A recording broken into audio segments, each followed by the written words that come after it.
This episode is sponsored by Medicine Based Beauty, where beauty is backed by science.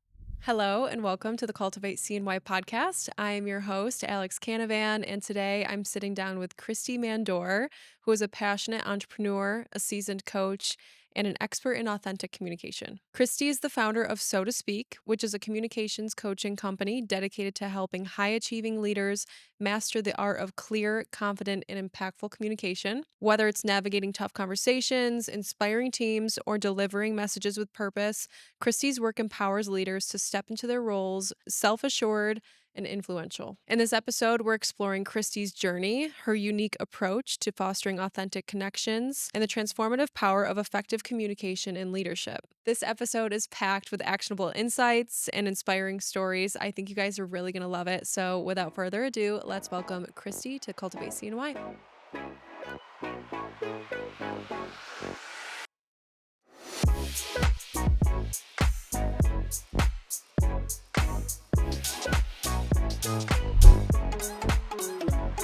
Kristy Mandour, welcome to Cultivate CNY. Thank you so much, Alex. It's a pleasure. Before we get into all things communications, tell us how you got here. How'd you get into this line of work?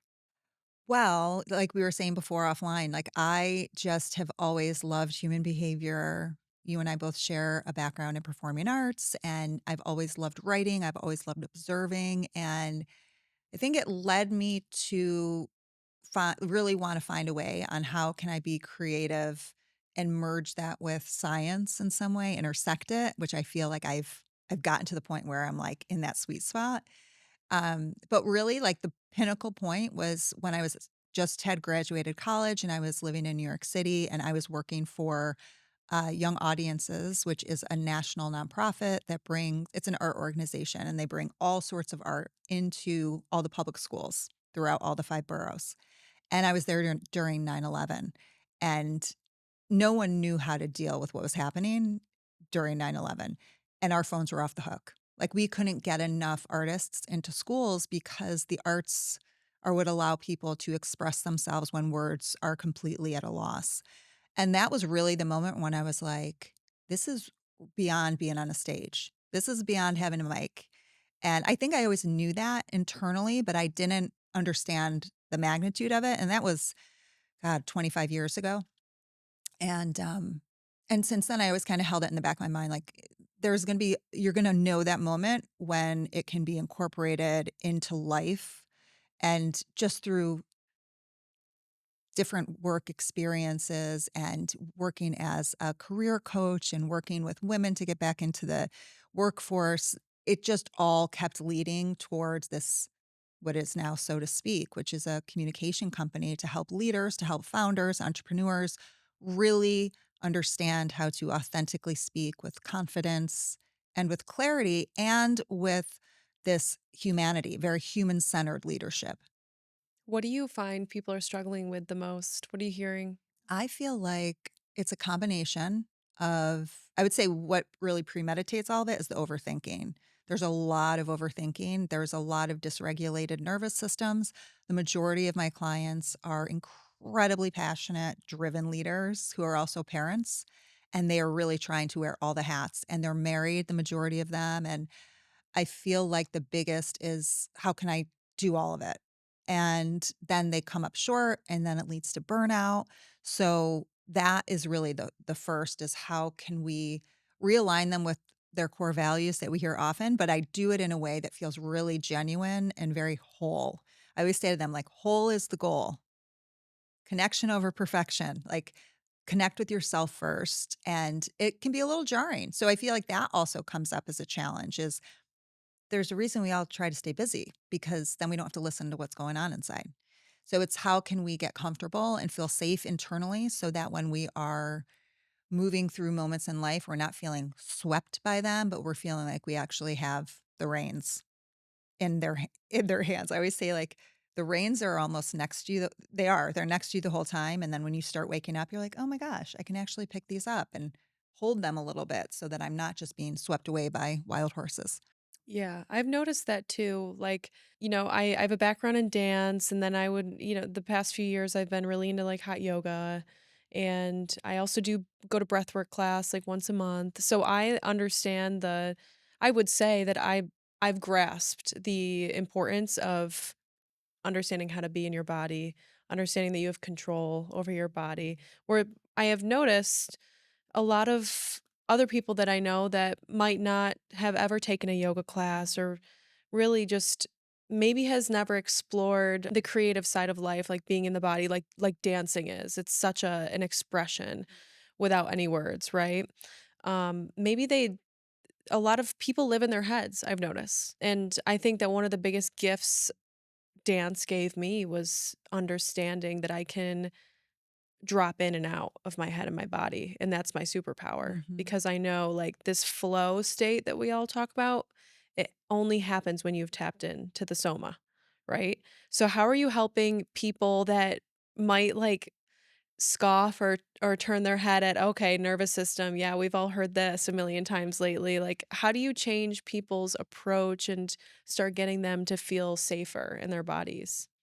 Well, first I wanna back up to what you said because that ability to go between your head and your body, we all have. We just that's one thing I do feel like creatives people who call themselves creatives, I do believe we're all innately creative, but in the traditional sense, there is a gift of being able to do that, especially in your case, if you're a dancer and if you're also choreographing, you're going back and forth. And then that gives you the practice. It's like WD-40 for that shift so that you're able to do that with more ease. And I don't feel like it's very positively reinforced in our society to do that. Because if you think about it, if everybody did have that freedom to be in their body and not overthink, I mean, that's the ultimate freedom. And that's where innovation comes from. And like you said, the flow state and creativity. So I do feel, maybe not the most popular opinion, but I do feel like there is a bit of programming going on to have the arts be looked at as like not as funded and let's keep it at bay because there's a little bit of fear or a lot of fear of what's going to happen if we have the arts be as heavily financed and heavily, uh, I would say, um, accepted in society. It's just part of who we are. There's a lot of power there, and there's a lot of freedom there. So I love the idea of the creative science intersection because I feel like it allows people who do have a tendency to go to your question, who are much more science oriented and like facts and like data like spreadsheets, they can dip their toe into creativity. I really make it accessible. That's something I really pride myself on. I wanna make creativity accessible. I don't wanna make it so out there that people are like, "No, I'm shutting down." So I almost always have science backing something that I'm bringing into any sessions or workshops creatively so people can get behind it. So, um and I have to be honest, I don't really have clients who are like, "Oh, I've heard that's about the nervous system." They're actually coming to me like, "Please help me, my nervous system is fried." People can tell, like, there's something wrong.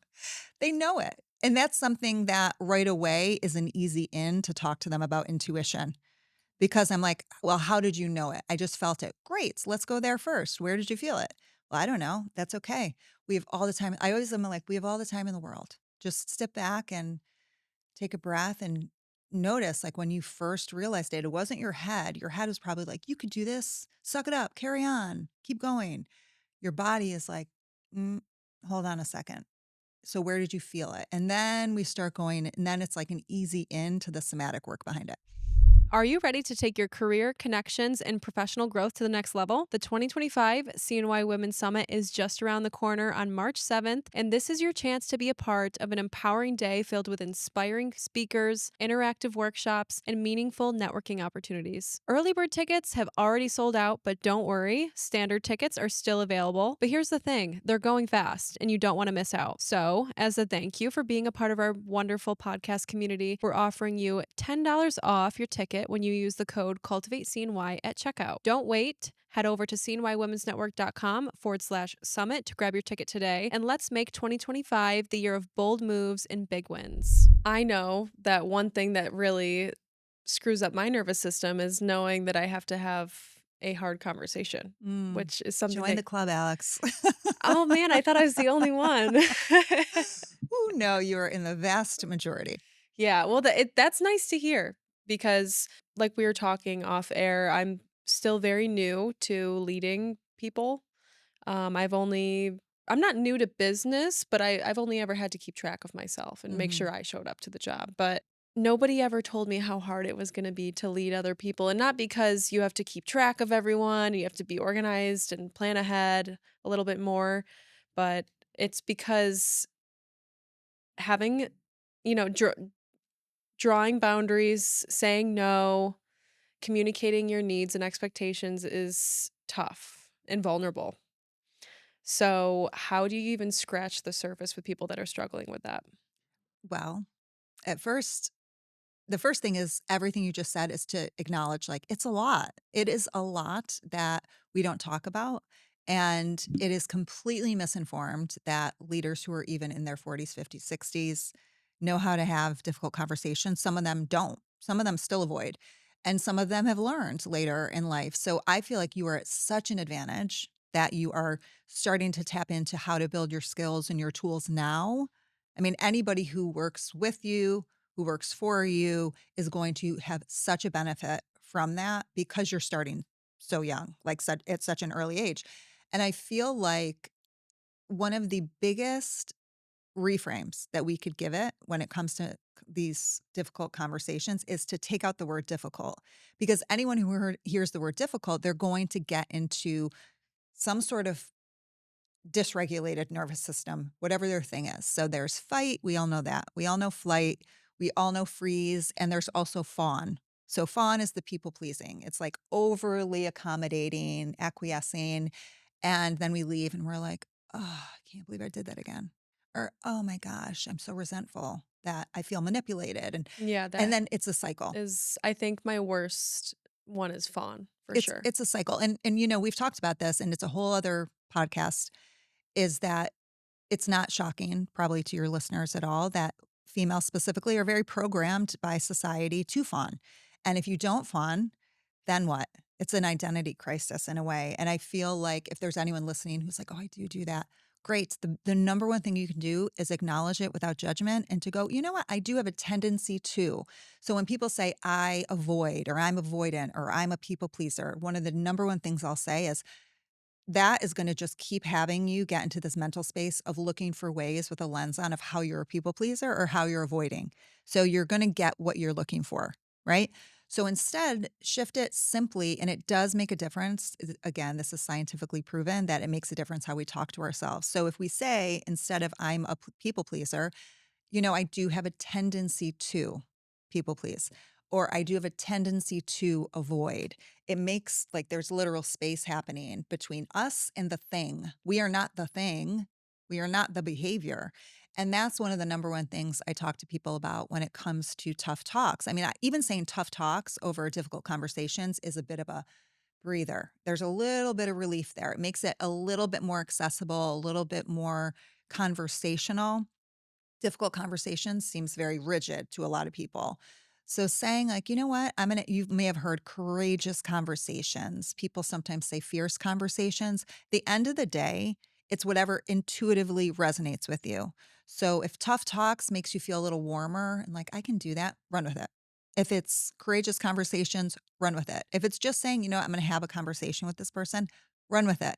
It's more about checking in with yourself. So that's the first reframe, is to just acknowledge it and to put some space between your behavior and yourself so you don't become that identity.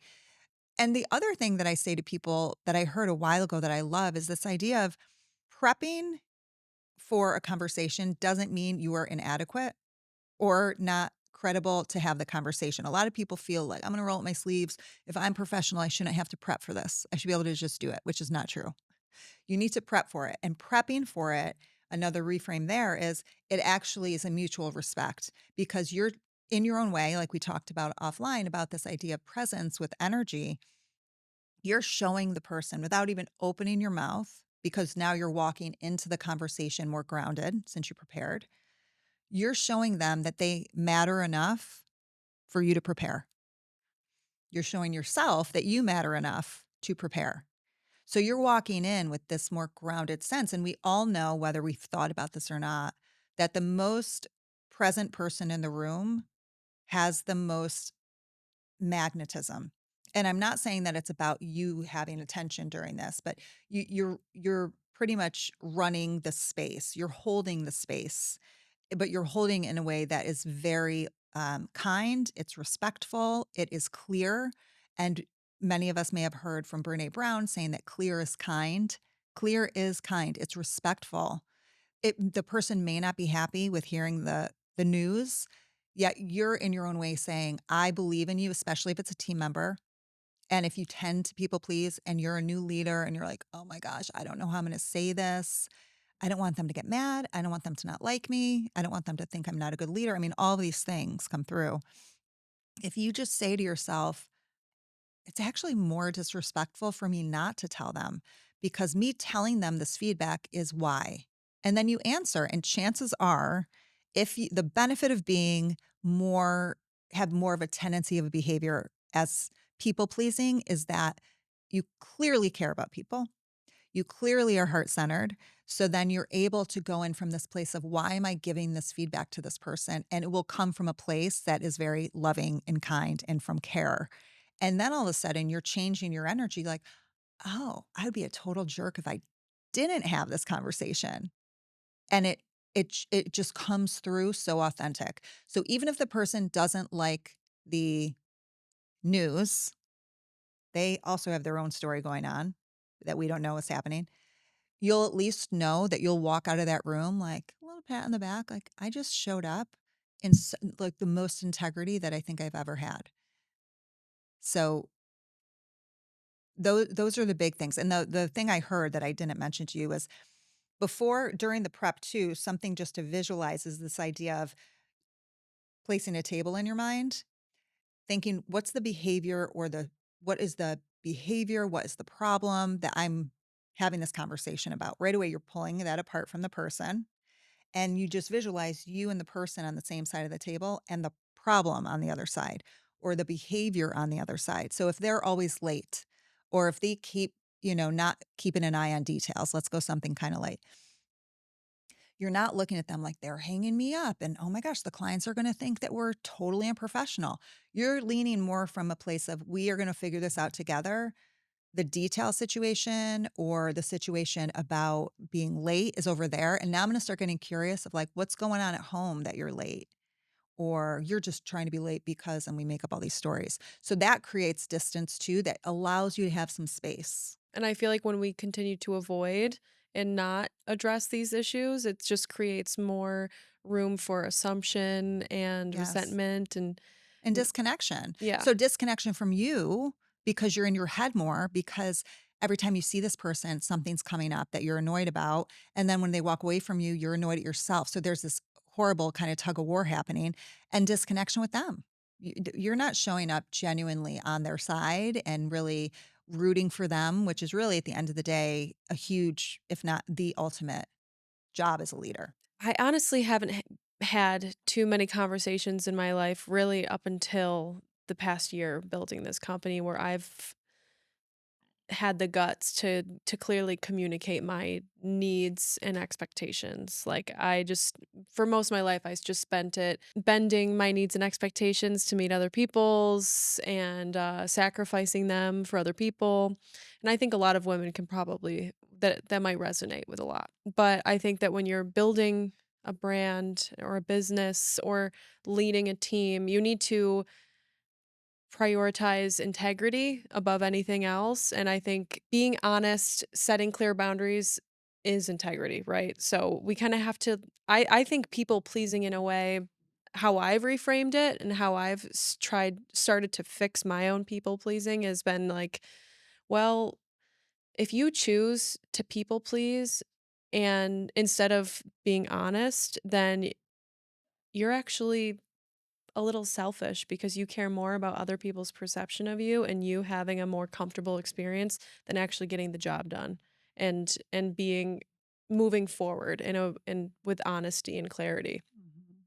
So that might be a little harsh reframe, but I've it's kind of like calling myself out like, yeah, sure, you don't like to hurt people's feelings. No, yeah, you do care about how other people feel, but there is a part of you that cares more about how you feel because having the uncomfortable conversation is never going to be painless. So continuing to people please when you know it's not in your company's best interest or in your team's best interest is actually a quite a selfish act to make. Do you know what I mean? I do. That's been the reframe that I've used, but I like yours better. Well, I feel like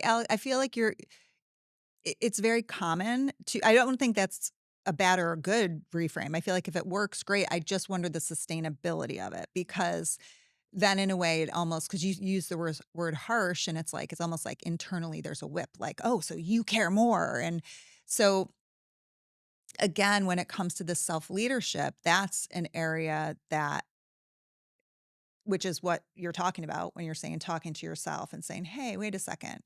I'm going to reframe this. You're leading yourself in that way. And it could be said with a kinder voice. And when we say kind, some people kind of cringe or they roll their eyes because they're like, no, when I push myself really hard and they might be team Alex on this, like I totally am with Alex. When I push myself hard, I get shit done. Sorry, I can't You're say. fine. Um, and then it's like, great.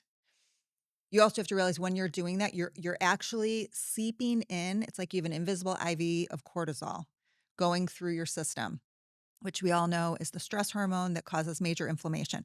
We all have it because we need it for short bursts. If, we were walking down the street and all of a sudden a car was flying across the street and you grabbed me, we both had cortisol, but then like a deer running away from a coyote and being safe, we both would chill out and be like, all right, let's go get a coffee now. And we'd be fine.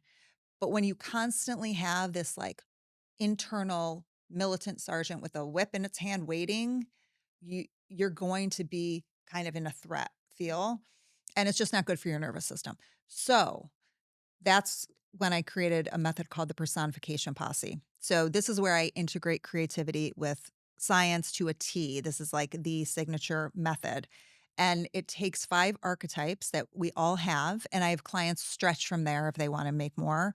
But it's the worrier, the what if, Chicken Little.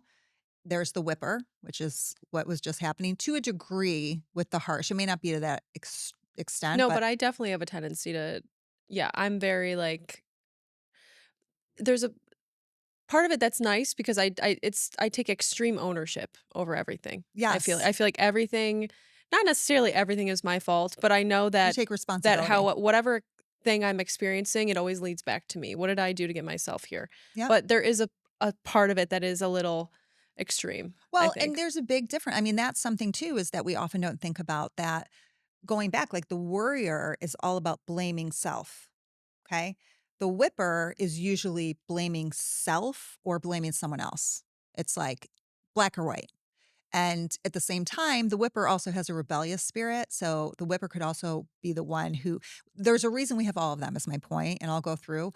They're all beneficial as long as you know who is talking to you. And then you get to choose, is this the one who will most benefit me and the people involved in the situation? And that all comes from emotional intelligence and being aware of what's happening internally so that you can regulate your emotions. And it's been scientifically proven again and again that when we talk to ourselves in the third person, we immediately, within a second, a study at MSU showed, immediately we're regulating our nervous system because the way I talk to somebody else is different than I would talk to myself.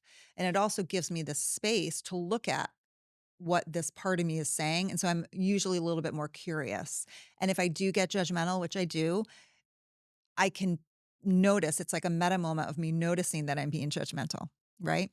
So the whipper, though, I mean, the benefit there, a lot of artists are whippers. A lot of people who started any sort of movements are whippers. They just had it and they're like, let's do it. Let's change this. But they alchemize it to a higher level of energy. So they might get angry at first or frustrated, but then they're able to go, let's alchemize that into an energy that will be a movement that won't just be something in passing, but that will stand the test of time. The warrior is the next one, which is what you were talking about too. That's taking responsibility. That's not blaming. That's saying, I know this falls on me. And also, I know that there are other people involved. If our conversation right now went sideways, the worrier would go, oh my gosh, I'm the worst podcast host in the world. And I can't believe I did that. I wasn't prepared. The whipper would be like, Kristy, what the heck? You're supposed to be professional. Like you just had this conversation go off the rails. The warrior would be able to go, where did I contribute? And know the line and go, Kristy also contributed. Andy also contributed. We're all here. Right. And so there's a strong line between all of that. And none of them are better or worse. So a lot of people are like, I want the warrior. That's great. The warrior's also welcome to the table. The warrior isn't left in the cold. You wouldn't do that to a little kid. And usually the warrior is our inner child. So you just let it sit here like, I'm so worried that I could be in my head like, I'm so worried we're going to mess up on this podcast. And internally, my thing too is bring your inner child to work day. It's something I talk to clients about where the warrior can come and sit right next to me. And it's usually like a younger version of me. And I'm like, you're sitting here and look how sweet Alex is. And it's creative, but there's also science behind it. So now my nervous system is relaxed because I'm not pushing that part of me away. So I'm coming to you whole. And then the fourth is the wizard. That's the creative. That's the one that can get really flamboyant. That can be a little bit of FOMO. Like, I want to say yes to every opportunity because what if I don't? And then you get into the warrior mode, so they all play off of each other. And then the last one's the wise one. The last one's the intuition. The last one is the one that really knows underneath it all. And the way I look at it, they're all in your internal table. They're all your board of directors internally. And the more you can understand them, so I work with clients and we go deep into creating character profiles for each one, which is super fun. I haven't had any client who's like, this is so lame. They get so into it. And then when they're about to have a difficult conversation, they are able to go, I have someone who is a VP who created a little snail for a warrior that always was on their shoulder and always wanted to like sneak back in. So now when she has conversations that might be tricky with new hires or with existing hires, she just kind of puts her little snail on her shoulder and she's like, we can do this. It's okay. And Is it like a physical snail, like a little toy snail? it's in her mind, but Oh. you could, but I'm like I have had people do that. I've had people like look at themselves as like their warrior is a llama, like a baby llama. So they've gotten a little stuffed okay. animal and just put it on their bookcase or something. But it becomes Yeah. really fun. And it also becomes this internal, like reparenting yourself in a way. So when Mhm. you are being harsh to yourself, it's like, oh man, if you saw your friend doing that, you'd be like, "Oh, man, no, don't talk to yourself like that." And the more you do it, the less cheesy it becomes, the No, I less I have been yeah, talking to myself in the third person for, like, years, but I learned it, I think, from performing, I'm yeah, pretty sure. It was like I would just do it before I went on stage, and I don't know, I think that's, like, when you learn how to turn the brain off and to just almost it objectifies things, like, that's exactly right. when you are objectifying the llama, right? But I think having those archetypes must make it a lot easier to talk to yourself in the third person and kind of create that distance. Well, and you feel less lonely. At the end of the day, that's one of the number one things people say. They feel like they have a team. It becomes a team, and no one is off limits. It's just some people might not like if you're in a meeting and you are the only female at the table and there's a comment made that just gets your whipper going, you're not going to want your whipper necessarily to react with what's happening in your mind, but just noticing it ahead of time and realizing who it is, you could almost put your hand down and it's almost like holding the hand of the whipper. And then your warrior might show up. Whereas before, your worrier may have showed up, like your habit of leaning into people pleasing. You might have been like, angry and then all of a sudden like, "Oh, I gotta fix this by making sure that person feels okay." And instead, the warrior might say, "I'm not done talking. I would love to hear your point of view, but I wanna get this through first," if you were interrupted. Whereas before, you might have just let the person talk, and then you would have left going, gosh, I'm not taken seriously here. So it gives you that space to know what's happening. And we like lines, we like labels, we like molds. So it gives something to hold on to mentally in like a tangible way versus this kind of fluid, open water mental space. Hey guys, quick question. Has it been a struggle for you to get the type of attention and support you need in Central New York? Could you use some more growth minded customers that want to support local businesses? At CNY Women's Network, we specialize in helping businesses foster community through dynamic events and media opportunities. As the founder of the CNY Women's Network, I'm particularly passionate about creating opportunities that amplify the voices and missions of business owners in Central New York. Whether you want to host an event with us, advertise across our media channels, or get featured on the Cultivate CNY podcast, there are plenty of ways to partner with the CNY Women's Network. We have so many exciting events and editorial campaigns lined up for 2025 and are actively seeking sponsors that align with our mission and core values. So, if this is resonating and you are ready to take your brand to the next level, email us at media@cnywomensnetwork.com to learn more. All right, let's get back to the show. So, say that someone is being disrespected. How would you advise a leader to kind of with integrity, address the disrespect and move forward and on a more positive note? Well, first, I would have them define what disrespected means because for me and for you, it can mean two different things. We all have an idea of what respect means.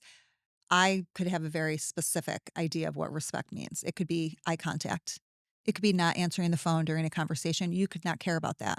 You know what I'm saying? So it's getting really clear on what does disrespect mean to you. And then it's also an internal, okay, well, if you feel like you're being disrespected, is there any way inside that you might be disrespecting yourself? And we go in first. And usually it's a yes. And it sucks to have to answer that honestly, but it's like, I am kind of disrespecting myself because I'm letting her steamroll me or I'm not speaking up for myself. And then we get honest. And then chances are it's the worrier who's showing up like, but if I do, she's going to think think who I am. Or what if I ruin relationships? There's a lot of fear that comes through that. So staying with the disrespect is out of alignment, yet it's a defense mechanism a lot of times for job security, for relationship management. So we go there first before here's a list, Alex, of how to remedy the situation. And then from there, it really does. We hear core values all the time, and I get it. It really does come down to your core values. And I work with clients on getting really clear on what those are, getting really unique to what those are, getting really okay with what those are, because sometimes we have default core values that are passed down from society or a family of origin. And we go through a little bit of a grieving process if we realize that what was a family core value isn't really one for us right now. We may feel a little bit of a tremor of like breaking from the tribe. So that dysregulates our nervous system. And then when you get to the point of, well, what do these conscious core values really mean to you? There's such a more, it's almost like when you trim a plant down and then it comes back even more lush. It's like that. It's like that rich feeling because, for example, some people may want to say family is a core value. And for some people, family is absolutely a core value. And for some people, they're embarrassed to say family isn't in my top 5. And I'll say, awesome. Do you feel aligned admitting that even though you feel a little guilty? They're like, yes, great. And then we move on. I don't hang there. And then I say, okay, so is money a core value? And they're like, so for some people, they're like, yeah. Well, why is money a core value? And when we unfold it like an onion, we realize that family is in there. The reason money is a core value is so that they can support their family, so that they can go on vacations and do fun things with their family. So it's not that money is more important than their family. It's just that to them, money is a way of being able to support their family from whatever their backstory is, right? Same thing with freedom. Freedom made the cut, family didn't. Well, chances are family is, I always look at it like your core values are like the umbrella, and some of the other values that didn't make it are the spokes that support it. So family might be there. So in this situation that you were saying about being at work and having a situation where you felt disrespected and how to come back to that, it is doing all of this work to a degree, and then it's getting very clear on embodying your core value so that you can get it. So we get really into that somatic sense of what do each of the core values feel like, and it's quality over quantity. If you have 3 that really are like, yeah, solid, and then the other 2 are kind of, I'm like, the other 2 can be sub supporters. That's great. Let's stick with those 3. And then you get really clear on being able to say, which one of my core values really, if I tune in, will help me navigate the situation. And we've done enough work to get people out of their head so they could intuitively sense, oh, it's this one. Oh, I didn't realize it's connection. Oh, really? Oh, I didn't realize that. And then something comes up where they have an idea of how to connect in their own unique way to this person. And we move through that. But it's not just we communicate, do role play, we might work on language that feels real to them. And then we might play with, okay, what if it goes this way? What if it goes that way? What if it goes this way? And then we see them recover. Yeah. Yeah, Yeah, but doing these exercises is like so important. I feel like this is it what is. I need in my life because it's one thing to study and understand maybe some of this jargon that we use in certain contexts, right? But it's another thing to actually like have it under your belt and to have had these conversations. Just it's a nervous system level thing. Um How so let's pivot a little bit away from kind of conflict resolution. I wanna talk about connecting to an audience quickly. You work with a lot of leaders and people that have to convey a message um, effectively to a team or to an audience, right? So, say I'm heading into a meeting with a potential brand partner and I have to convey this vision I have for what this partnership could be. And I have to explain just how beneficial it would be for them as it is for us. But this is the first time I'm meeting these people. They might have seen me online, done their research ahead of time, but this is the first time we are all sitting down in person. So it's important that I connect with them on a different level other than the content that's coming out of my mouth, right? So what are like one of the first things I should consider doing is when I step into the room? Stalk them beforehand. No. Do your research. Do your research. Information is Do your huge. research beforehand. So when you're saying walk in the room knowing them. That's the number one thing. And walk in the room knowing them, not just as a company, but the people who you're meeting with. And if you don't know who you're meeting with, find out best you can.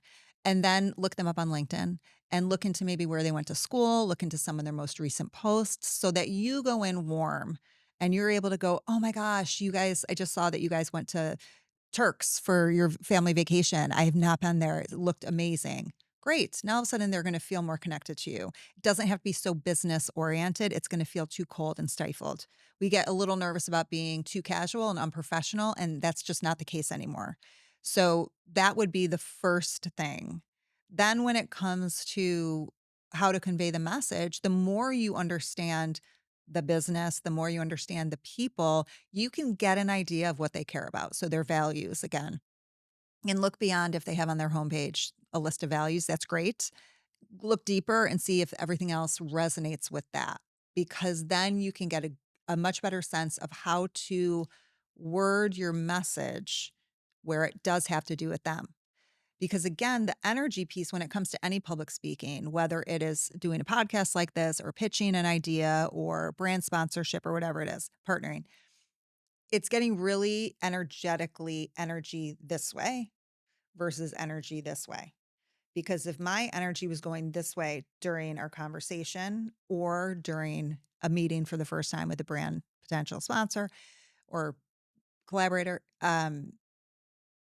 you could feel the difference. You can feel that I'm in my head, that I'm not totally present, that I'm concerned about this, that I'm concerned about what I'm saying. But if I do my homework beforehand and then I also am with you and like, this is going to benefit you and I can't wait to share this with you. I always say it's like a gift. Like when you really know somebody and you know what they like and you get them a gift that's connected to it, and it's so much joy seeing them open it. And that's just like the message. Like you're helping them undo the ribbon and you're like, I can't wait. This is such a gift. Like if you and I are able to collaborate, this is what could happen. And you want to back it. You don't want to just come in all hot and have this ideating like a snake that come out of the can and just kind of explode. So you want to have it be very like with grounded excitement because it's enthusiasm is so contagious. Also with practicality. So like you've thought it through. Like I'm so excited about this opportunity and here's what I've thought just from the little bit that I've learned about you. People love when you've done research on them. So I would even insert that. Like from what I've noticed, here's what I'm seeing. Did I get that right? You could even say that. and then see how it goes from there. But to really understand who the person is crucial. I think that's very important. Yeah, I like these bits, like, did I get that right? Mhm. Are there any other things that we can say before or after the pitch that will prove that we're invested and that we want to connect? Like, I Yeah. like the I get did I get that right? Correct me if I'm wrong. Yeah. It's also giving them space to collaborate and to feed into maybe whatever vision you're trying to Yeah. explain. Well, I mean, and it depends. I'll throw some options out and then people can play with them. But like one could be, hey, I have a few different options and ideas about what this could look like. And I would love to hear yours. So I'm going to hold off. And do you by any chance have any ideas? Like let them maybe contribute if it makes sense. Sometimes it wouldn't. If they're calling you in and you just know that they want your pitch, it may not work in that way. You could still say, I do have some ideas. I would love to hear some of yours if you have any.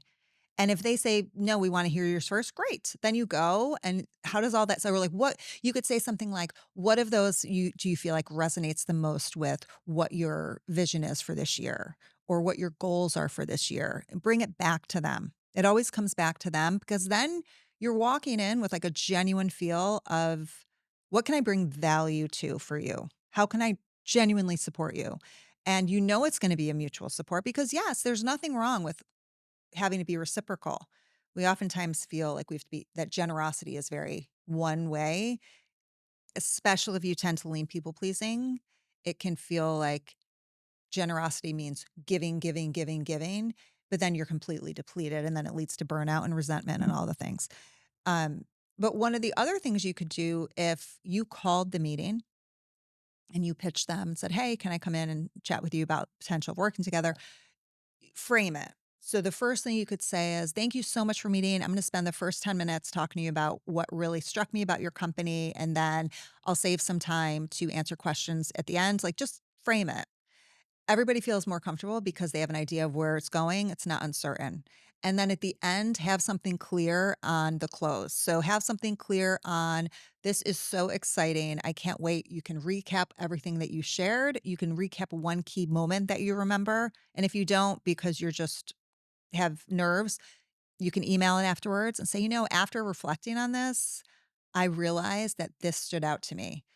That's A-okay to do it after the fact. And then have next steps planned.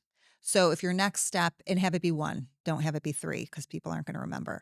It's just like this, have 1 call to action. Don't have 3 because people are going to be overwhelmed with what to do. So just say, you know what? This was so wonderful. Thank you so much. And the next step is I'm going to email you back in by the end of the week. If you have any questions, you can let me know before that. Or you could say, how about we set up a follow-up meeting right now? Do you have your calendar accessible? And set something up right in that moment. And it just creates this closure to it. Yeah.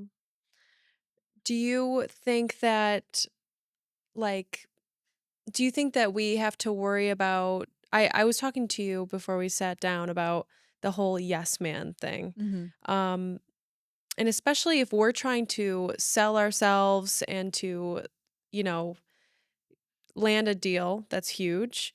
I think it's I've run into the hole of being too excited Yes. and too enthusiastic, and I think that in a way that shows desperation and maybe a little bit of,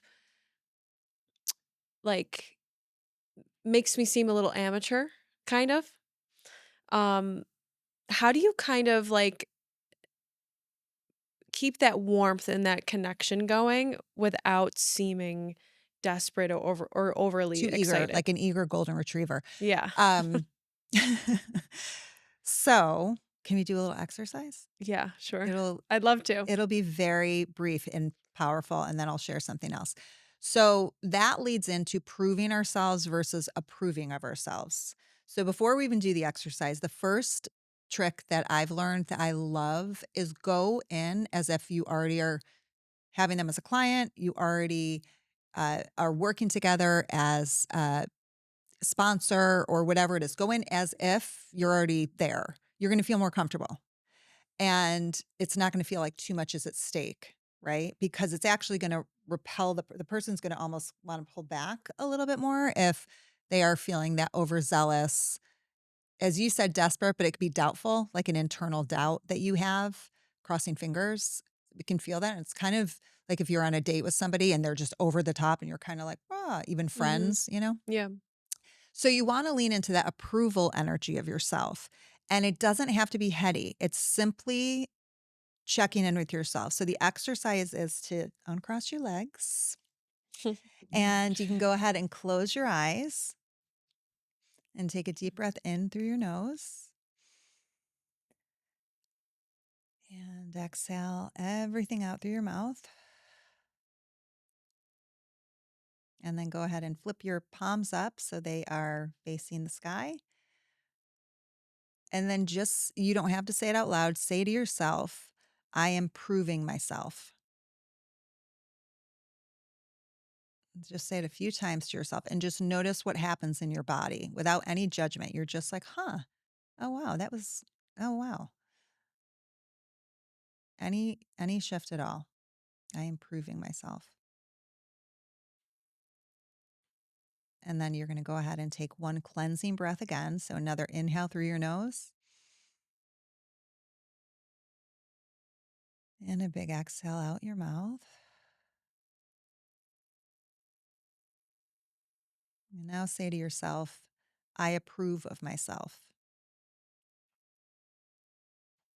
And say that just a few times.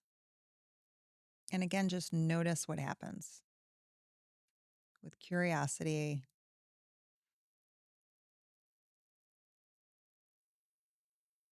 And then go ahead and wiggle your fingers and your toes. Open your eyes. How'd it Very go? grounding. Was there any difference between the two? Yeah, the I'm proving myself it just didn't feel very great. Like it didn't feel good. I don't want to have to feel like I'm proving myself. I don't know. I think that this constant state of proving yourself is definitely a part of the entrepreneurial journey. And I feel like I've been in this season of proving myself for like a year and a half now. And it's so funny because this morning I was thinking about it. Maybe it's because I was preparing for our interview, but I've I've realized that I'm not going to get to the next phase in this business if I'm staying in this proving myself energy. So I don't know. It's crazy that we're having this conversation today because I feel like everything is resonating with me so much. I'm so glad. But the I approve of myself is it's no surprise that it's such a grounding thing to tell yourself. Are you familiar with Louise Hay? Yes. I'm sure you are, Yeah. right? So, um that exercise kind of reminded me of like the mirror work that she Oh, talks yeah, which about. is very powerful. Yeah. And I don't do it every day, but I have done a lot more of it in the past year, and it's just insane how Mhm. much it helps. Um, Not only talking to yourself with these positive affirmations, but looking yourself in the eyes. It's kind of almost re-acknowledging that you're human Yeah. and that Yeah. you're just having a human experience, and all of these feelings and doubts and worries are so common. And that everybody else is too. Mhm. So the idea of getting in tune and connected with yourself, the coolest thing about it is, and I'm sure the majority of your listeners have incredibly full lives. So they want as efficient of systems as possible. When you're doing this, and I look at it very much not just as personal development work that seems endless, but just very like from this place of you're you are integrating what you are gaining. So it's like insight into integration versus just letting it stay in your head. Like that's great, but when you can apply it from a place that feels really true to who you are, even if it feels a little scary, it's really beneficial. So the reason I'm saying that is because when you are doing this work, you are simultaneously strengthening your capacity to have stronger relationships with other people. You're more compassionate to other people. You're more empathetic to other people. You see people more as human. So, even like a fun one that I didn't think of until now, when it comes to having a tough conversation or going in and presenting an idea, which can feel just as nerve-wracking is the first is the bring your inner child to work day. Like, just get that little kid, even physically plop it on your lap, like, "We're gonna go in and we're gonna pitch, and it's gonna be really fun." They're like, "That's awesome. Let's do it," you know? And the second is people always had that horrible, very cliche picture the audience in their underwear, which is so I I never understood that it's one. so skeevy, like, nobody wants that I at think I'd all. be more No, it's horrified. horrible, and then if you look at the audience, you're like, "No," like so I always say picture them in their childhood instead of in their underwear, and then you see that everybody was once a kid, even the Yeah. 70-year-old guy who's about to retire and he has a succession plan, and you have a lot riding on a possibility to work with this company. You're like, "Oh, man, he used to be a little kid just, like, throwing rocks around and running around in his diaper," and, like, it just humanizes the person, and it makes it less of a power dynamic that can feel jarring and overwhelming. But just to close out with the approving, proving energy, the proving energy oftentimes creates, and not for everybody, but it oftentimes creates some sort of a constriction. So if people are like, "I don't know why it didn't feel good. I'm so not used to checking in with my body, so I don't know." You could just say to yourself, "Did you feel constricted or did you feel expanded?" And if you felt constricted, you know that it didn't feel good. You know that it wasn't really on your side. And then when you say, "I approve of myself," it may feel nerve-wracking because it might bring up a bit of, "Who am I to approve of myself?" So that's normal too. If you get past it, just like the Russian dolls, and you go deeper, you might notice, "But if I think about it, I didn't have as much tension in my shoulders, or my legs felt more grounded, or I had space in my stomach. That was weird." And that's expansion. So that's one of the easiest ways versus getting heady about it. Like, what body part? And is just to say contraction is usually not the most supportive thought. And expansion, which is relief, which is opening, which is warmth, that's all expansion, is more of a supportive inner monologue, dialogue. What are some other expansive, mantras, if you will, or thoughts that we can reframe?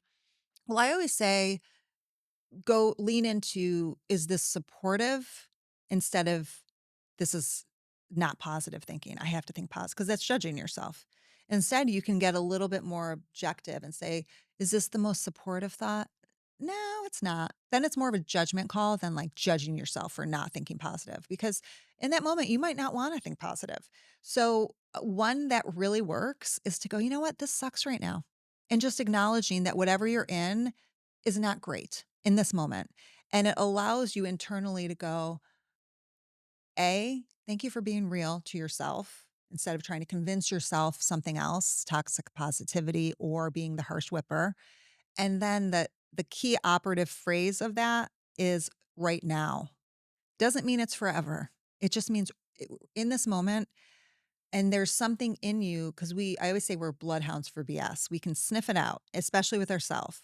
So if we're trying to tell ourselves like, no, it's fine, just keep going, or don't be so judgmental about that person, or um, no, no, you're going to be okay. Like almost the positive toxicity, like you just be the light for people, love and light. And I get a little whipperish about that phrase because I think it's overused, but there is truth to it. As long as you're able to acknowledge moments in yourself where you can say, yeah, right now, this is not, man, I'm sorry you're going through that. Like even saying that to yourself right now. And then you actually are allowing yourself to open up to more ideas and solutions because you're not it's almost like you're putting baking soda out on a fire when you're not acknowledging that. You have to let the fire breathe a little bit so that you can then go, all right, now let's actually have a conversation about what this could look like. And that's when you get back to your core values. That's when you get back to, I'm sure you're familiar and your audience is familiar with getting really clear on your purpose through what is my why, get really clear on what that is again, bring it back to zooming out to that. And then sometimes just checking in with your hand on your heart and saying, what do you need right now? And it might be to cry. It might mean a walk. It might be a glass of water. It might be a phone call. But you know that your internal self, your wise one, is answering because it will be very underwhelming and very short. It'll be like, go to bed. You're like, no, I thought you were going to tell me to like start a marketing plan or a proposal. And it's like, no, go to bed. and then you go to bed, and the more you can trust that versus feeling like it needs to be more complicated because our minds want to make everything complicated, you you feel less exhausted because you're mentally not, running on a treadmill, and you feel so much more whole and in integrity because you are listening in to a place that's always been there, that is going to feel like a deja vu, that's going to feel like coming home, and people are going to notice, and they're going to be like, something shifted. You're going to get a sense of trust. People are going to trust you more because it all has to do with you trusting yourself more. You don't question yourself like, go to bed. No, it has to be more complicated. You just trust that that is the best thing to do in that moment, Yeah. and you go from there. No, I like that. You reframe it with supporting thoughts It's and not exactly. not positive thoughts where I I do a pretty good job at switching to positivity, but I understand when you explain it now that sometimes what we really need is support and not necessarily positivity. Well, sometimes we're gaslighting ourselves. It's an Yeah. overused You're phrase, like but we are. yeah, you Yeah, bypass it's the not that big of a support that deal. you need Yeah, exactly. to to switch negativity to positivity, but you are completely skipping the support part, which is really where the issue is, right? Well, that's really where the growth edge is, I'll say. Like there's a phrase like our issues are in our tissues. So it's really sometimes closing our eyes to acknowledge that it's tough and notice where it feels tough and just breathing so we get out of our head for a minute. Sometimes that is like the best thing. And you might feel like that's not going to solve anything. What are you talking about? And you just have to chill that part of your brain out that is freaking out because we're wired that way. We are meant to have fight or flight in our system to keep us safe. So it's not that that's bad. It's just when it's running rampant 24/7 and we're hyper vigilant, we're in a constant state of fight or flight, and there's no innovation, there's no intuitive Yeah. insight, There's no way no innovation can connection. happen No, when you're in fight or flight, not which at is all. interesting that everybody's in fight or flight, and it's almost like, is there is there a reason why we're all in fight or flight, right? We all wanna blame ourselves for it, but it might not be completely our own faults. Do you wanna talk about imposter syndrome? Because you mentioned having your own opinions on imposter syndrome, but we didn't get to dive too deep into it. So I'd love to hear them. And then I want you to share yours, what you said back to me about and I can't remember exactly what it was, the Virtue signaling. Oh, virtue yes. signaling. So Yes. imposter syndrome, the long and short of it, the way I look at it, is that it becomes almost like a defense mechanism, like our protection to say, oh, I have imposter syndrome that they're going to find me out, or I have imposter syndrome that I got asked to, keynote speak at this one conference. Like, oh, I'm not supposed to be there. Because what would happen if you were like, I'm so excited. Like, I am supposed to be there. Specifically with women more than men, it's not as accepted to be that way. It always reminds me of in Mean Girls, the movie Mean Girls that came out, when Regina George looks at Lindsay Lohan. I don't know her character's name, but Rachel McAdams, right? Looks at Lindsay Lohan, is like, you're really pretty. And she says, thank you. And she's like, so you think you're pretty? It's like, we're all kinda like, "What's going on?" But yet we're also kinda like, "Ooh, I kinda get that."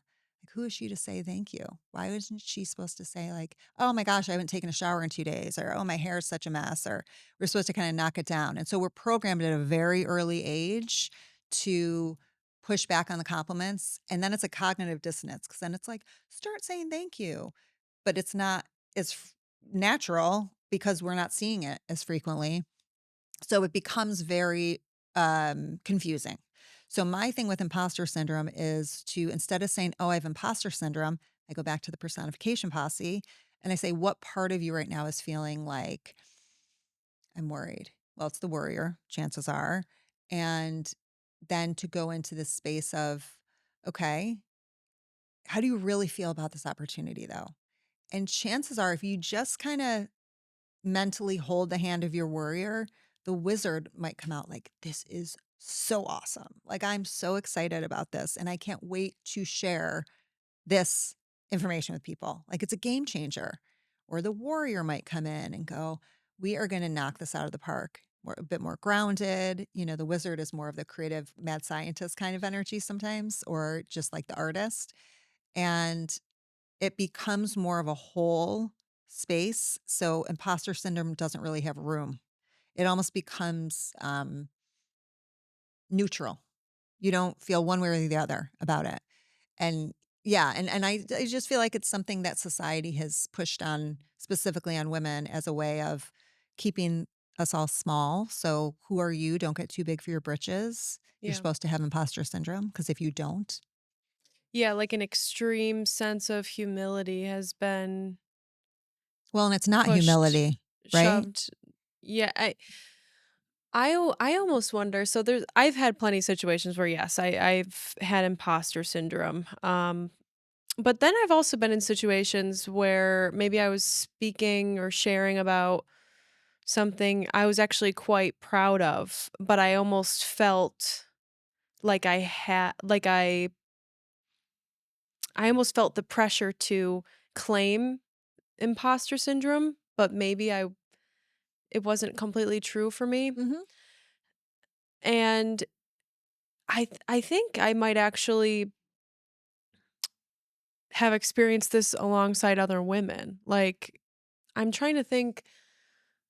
I think it's a lot easier for me to play the confident card when I'm beside a bunch of men, but I feel like in situations I almost can't share about successes alongside other women because I have to feel unworthy or something. I don't know. It is so I mentioned it's like I think it's a form of virtue signaling in a way.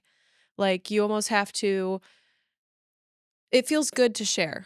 It feels good to share your successes, right? It's not bragging. It's just our human desire to share about the things that we're proud of, but it's almost like, but don't be too proud. Don't let on. Don't make sure nobody knows that you actually think you deserve this. So, sure, share about it because you have to get it off your chest, but how about we just pretend like we have imposter syndrome so nobody gets uncomfortable? Well, so we're liked. Yeah, exactly. So Yeah. we're part of the tribe so that we don't get kicked out, Yeah. And so it makes sense. I mean, the number one thing that I would tell anyone who is starting off, anyone in general, but specifically females who are starting off in a leadership position, whether it's entrepreneurial or whether it's working in an organization, is to be the female that you want other females to be.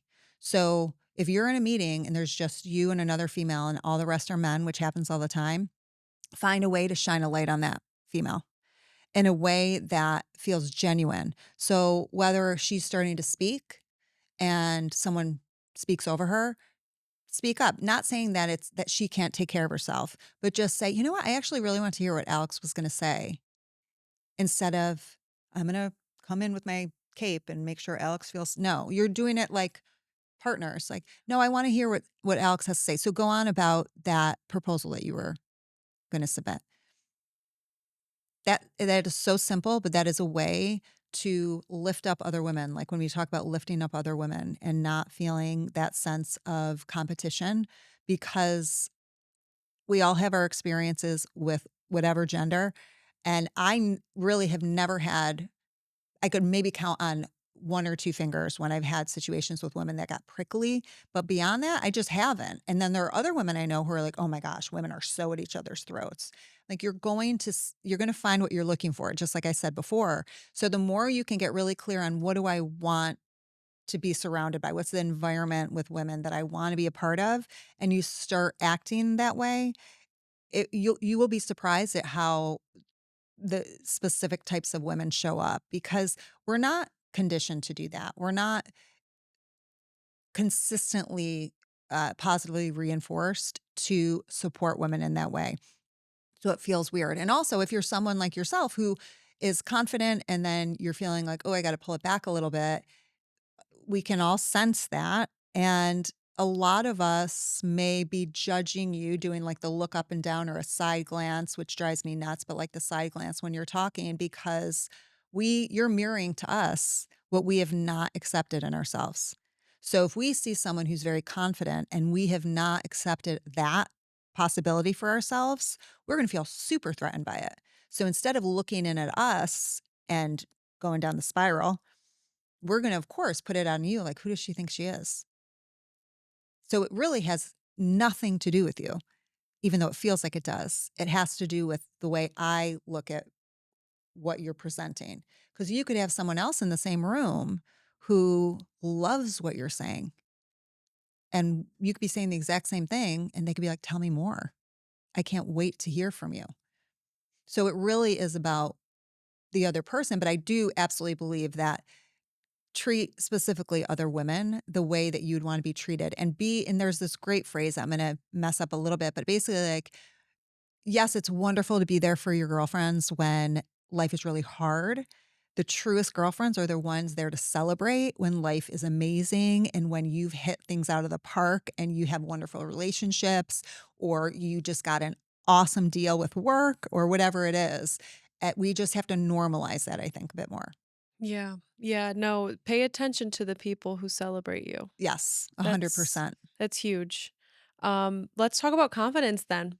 What are some things that we can do more of or do less of to appear more confident? Say we're working on our confidence. Mhm.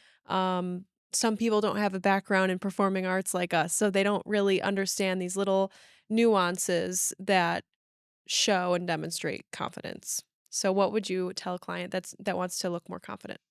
Well, I would say you don't wanna look more confident or pretend you're more confident, you wanna genuinely be it, right? So there's a little equation that I created that is really easy to remember, and again, it comes down to getting comfortable in your body so you feel safe, so you can be present. So I can't be present with you right now if I'm not feeling safe. I mean, you're a very easy person to be present with because you're so present, but I need to feel safe in my body to be present or else I'm gonna be in my head. So get comfortable being uncomfortable, and then it will feel less uncomfortable. And realize that when you are present, you have a presence. So when I'm present with you, I'm going to have a presence. You're going to be like, oh my gosh, I feel this presence from Kristy because she's giving me her attention. And when someone gives you their attention, it's gold, right? So presence, you go there to I'm engaged with you. So I'm engaged, I'm present and I'm engaged with you right now. Even if you're sitting in front of 500 people, I'm engaged with you. My energy isn't coming towards me. My energy is going to you. So presence, when you're present, you have a presence. When you're engaged, you're engaging. And then confidence is a byproduct. You're not thinking about being confident. I'm not thinking about being confident right now. You're not thinking about being confident right now. We're probably coming through that way because we're not trying to be it's like when people try to be sexy. Like you can't try to do sexy, you can't try to do confident.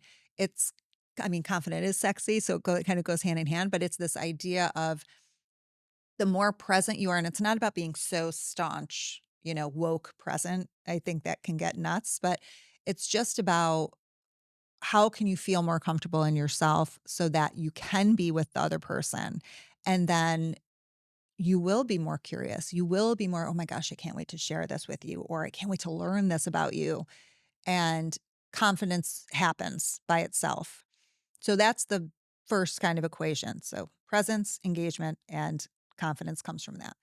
The second is very simple. It's the whole idea of compare and despair. And I know a lot of people are on social media.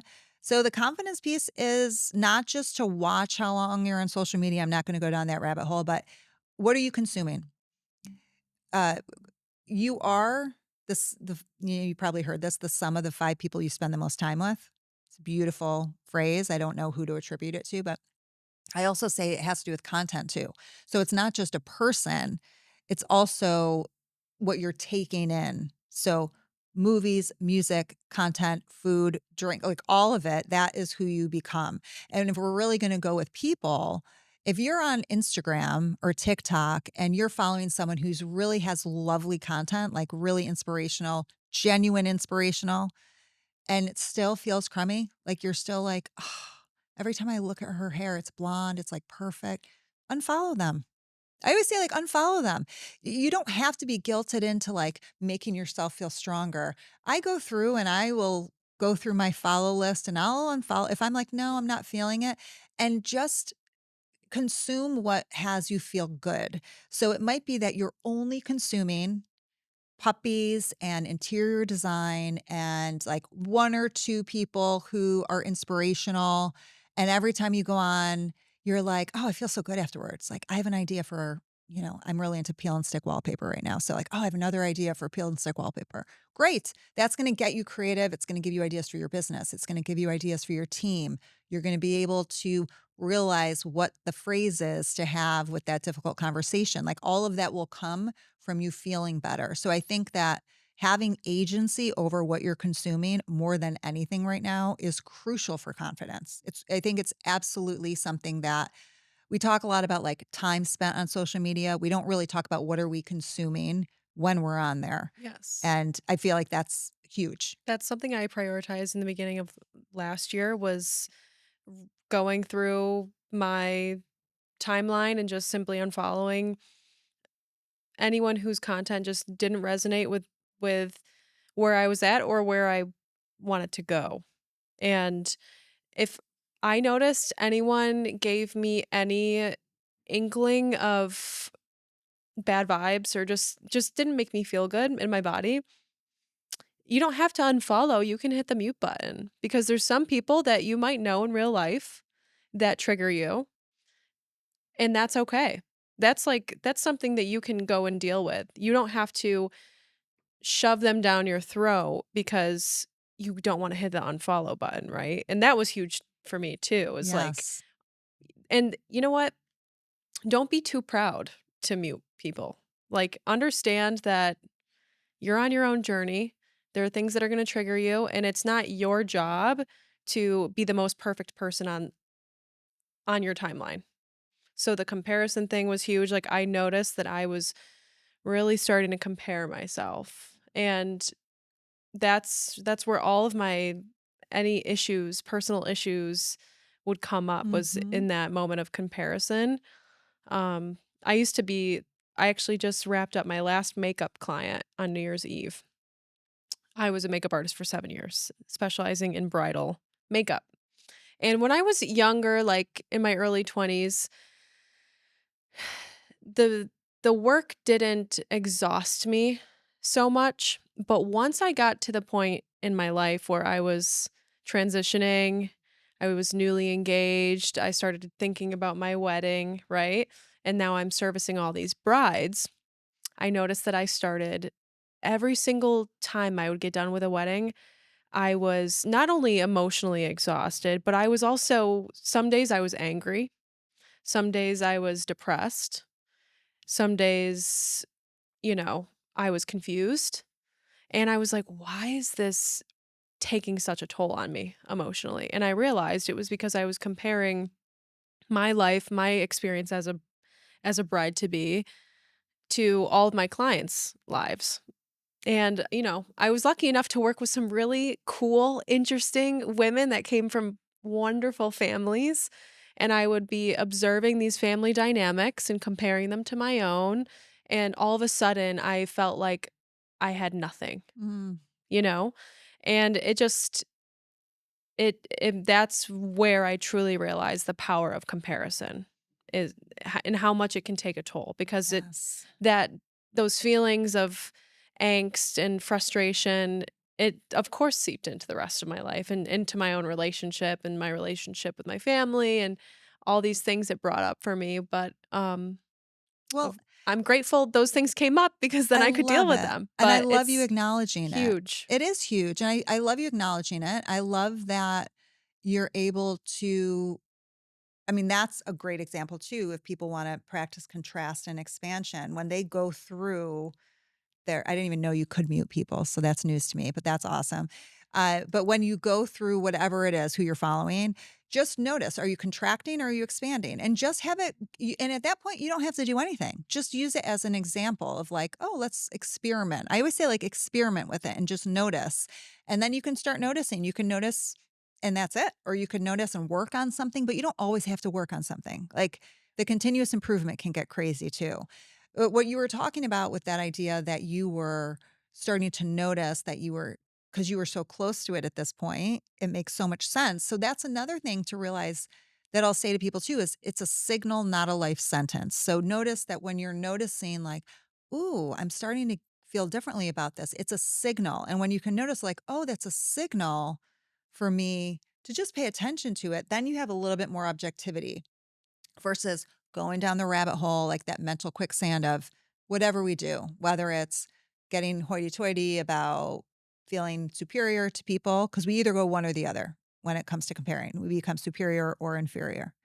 And that's our ego freaking out. It's our ego getting scared. Picture like a little ball of whatever, personify it how you want, like nibbling its nails. It's just getting scared for some reason that you're not going to live up to it. And it's a signal. It's just for you to turn to look at it and go, oh, you're so cute, honey. I always look at it like, I'm aging myself, but Gizmo and Gremlins. And I always say, like, take Gizmo from Gremlins, put him in like a little baby sack when you see that, and just like pretend you're walking around with him and let him chill out. It's almost like he turns from a gremlin, like an actual gremlin. Do you even remember that movie? Probably not. Have you seen it ever? So it's worth seeing. It's a cheesy 80s movie, but it's really good. I consider it a horror movie, but I'm a wimp when it comes to that. But the gremlins, like, they feed after midnight, and if you get them wet, they multiply, and it's a Christmas horror movie, and it's super creepy. But there's one really sweet gremlin named Gizmo who's like soft and furry and adorable.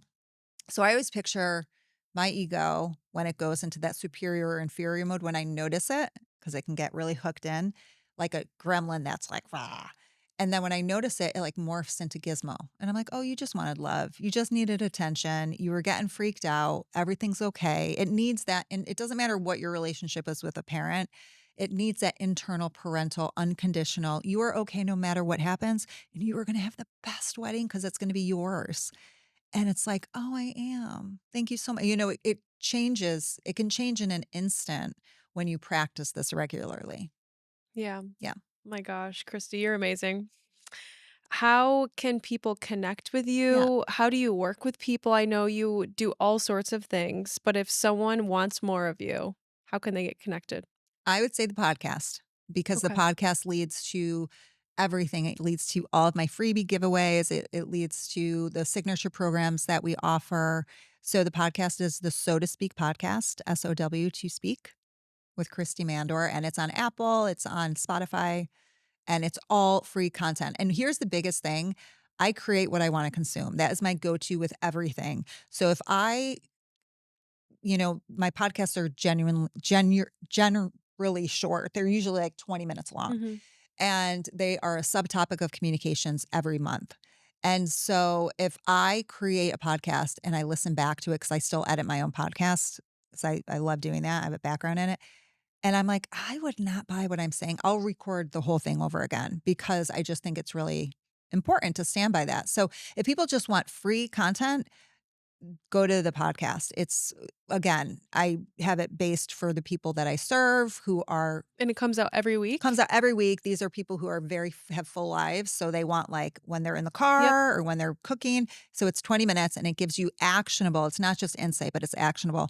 And it's and yeah, and there's one they can look back. Navigating Tough Talks came out, I believe it was December, and then public speaking, those are the two biggies, came out in July, so they can just look back and gain some tips there. Yeah, and you basically focus on a specific theme month per month, and then you kinda explore those every week, right? Is that what you were Exactly. saying? So it's communication based, and Mhm. emotional intelligence always comes into it. Energetics always comes into it. And it's a subtopic within that.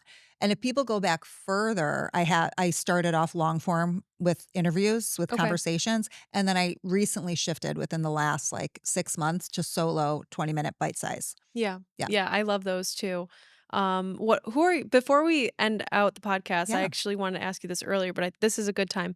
Who are your favorite creators? Like, who are some of the Mm. creators, authors, thought leaders that have inspired you, and who do you like to listen to?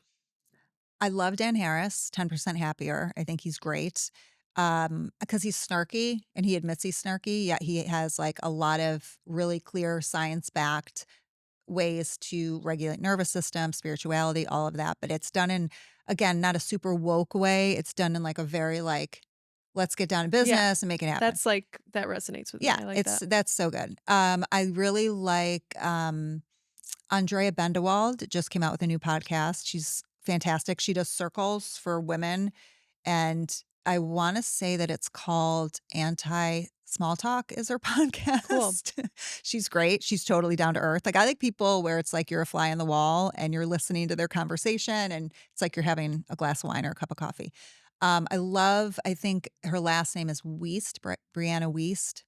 She's in her 20s. She is so prolific with her writing. She is so wise, and she has tons of books. Wow. I actually have one. I'll show you after we're done. Okay. She's fantastic and just beyond. I was so happy I found her.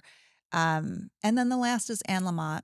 She's a nonfiction writer. She's funny, she's faithful, spiritual, Hmm. and just a fantastic writer. So Well, thank you so much. I love yeah, asking people for their recommendations on podcasts or books. So I haven't heard of, I think, 3 out of the 4 you mentioned. So cool. thank you. You're Well, I welcome. appreciate you joining me today for this conversation, Kristy. It was an absolute pleasure. I'm sure I'll be seeing some more of you soon. Without a doubt. All right. Thanks so much. Thank you. All right, guys, that's it for this week's episode. Thank you for tuning in to Cultivate CNY. If you enjoyed this episode, I would love it if you left us a review and make sure you're subscribed to the show. Speaking of the show, if you or someone you know wants to be our next guest on Cultivate CNY, you can submit an application. Just click the link in the show notes. And if you are a business owner that's interested in getting in front of our audience, we're looking for sponsors. So if you want to learn more about sponsorship opportunities, you can go ahead and shoot us an email at podcast@cnywomensnetwork.com, and I will take care of you there. That's it for now, and we'll catch you next Monday.